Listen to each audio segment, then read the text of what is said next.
Une rencontre de 3 jours qui réunit des délégations des pays membres de la CEDEAO, de l'UEMOA, mais aussi des représentants de l'OMS, Bureau régional pour l'Afrique, de la Banque mondiale et d'autres partenaires techniques et financiers.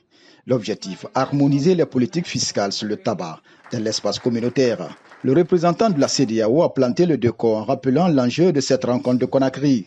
Pour lui, il s'agit d'un engagement collectif des États membres pour réussir la réforme des droits d'assises sur le tabac. Il s'agira notamment faire le point sur l'état d'avancement de la mise en œuvre de la directive relative aux droits d'accise sur le tabac et les autres produits soumis à accise dans les États membres de la CEDEAO.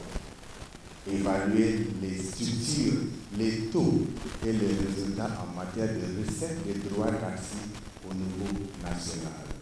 L'alerte est sanitaire. Le représentant de l'Organisation mondiale de la santé a d'abord étalé des statistiques alarmantes.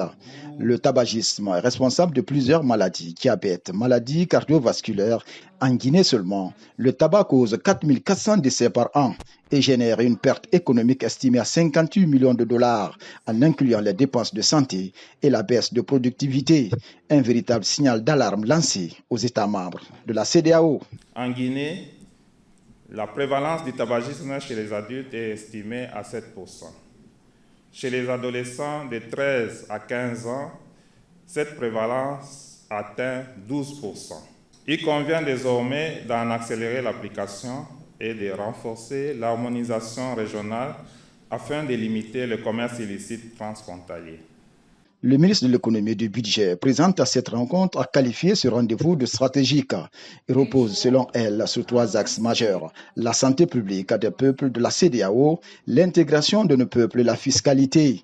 Elle a plaidé pour que les efforts soient harmonisés afin que ce travail de réflexion aboutisse à une réforme efficace des droits d'assises sur le tabac dans toute la sous-région. L'objectif, c'est de se tenir en tant que CEDEAO ensemble, d'harmoniser notre tarification sur ces produits du tabac afin que la fraude soit limitée entre pays voisins si ces taux étaient différents.